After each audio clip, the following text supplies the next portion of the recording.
Have you ever experienced like a time when you had a project and you were just like not completely invested? I mean, it was kind of along what you like to do, but it was just not there. Oh yeah, every film project I've done basically.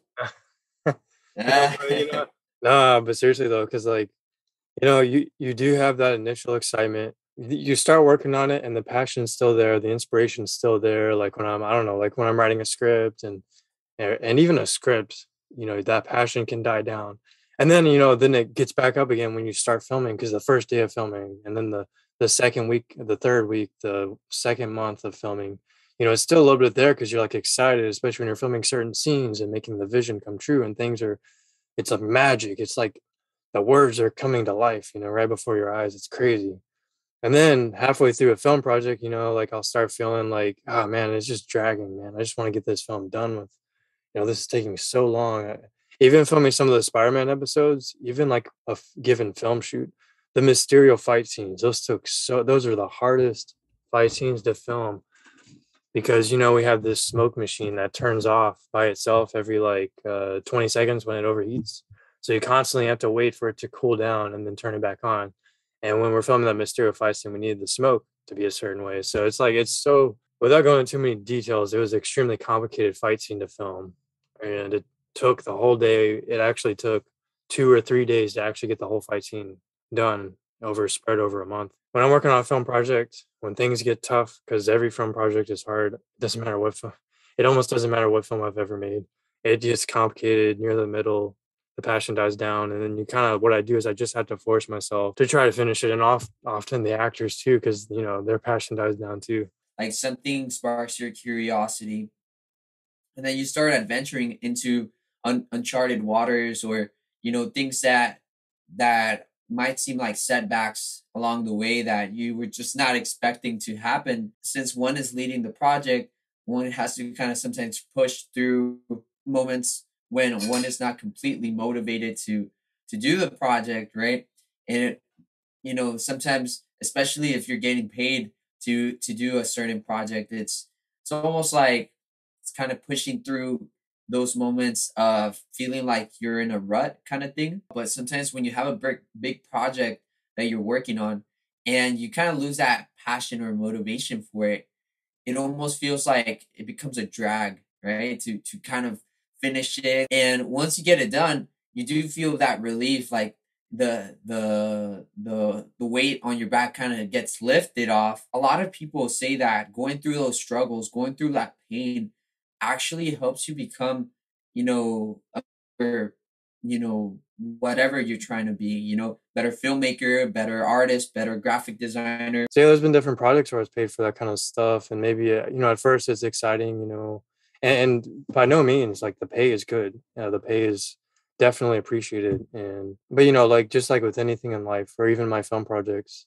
that passion might be there, and you do like like I like filming and I like editing, but then I guess it depends, right? Like just a quick metaphor, like if you're writing an essay, if it's about something you love, you're gonna enjoy writing it. If it's about something you have no interest in, that you've never had any interest in, you're probably gonna dread writing it. You might be a good writer, doesn't mean you're gonna enjoy writing it every time. Now, like with a film project, right? If it's a film project I'm not passionate about, I may not enjoy every second of it like I would with a film project that I really am passionate about. When you're not passionate about, I think what we're getting at here, it can drag on. It can feel more like I guess it could feel more like work or more like a chore, or maybe even harder to get through in some way. So yeah, the pros and cons. So like that's how I would always look at it. Like, yes, I need this money. And not only that, it's not just the money, but it's also the fact that you're getting experience. And that experience adds up. You put it on your CV, you put it on your resume, and that builds up and builds up.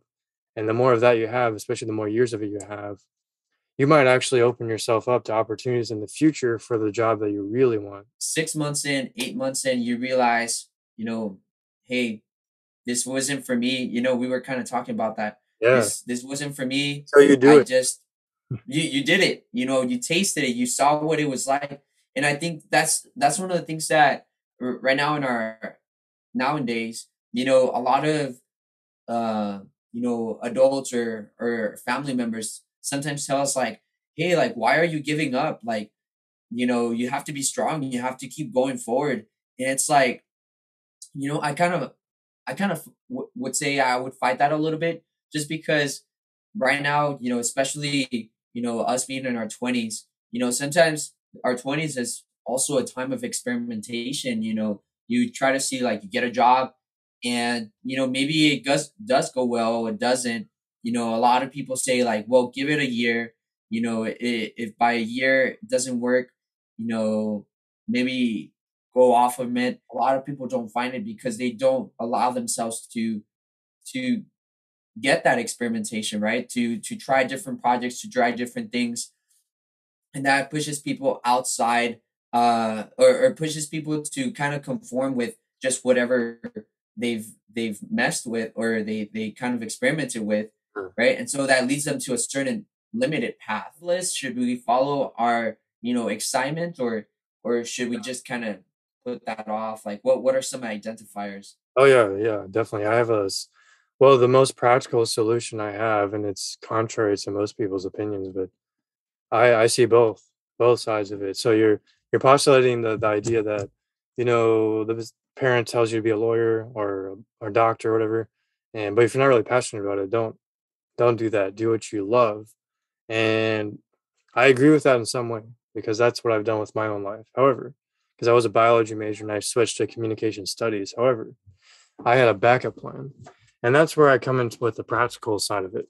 Because I also see the practical side, the parent side, I guess you could call it, where, it's genuine concern. Of course, parents can have concern for their children. They want their children to do well. They don't want their children to suffer Mhm. and, be homeless or struggle with finances and stuff like that. Or they just want to get their children out of the house faster. But, Yeah.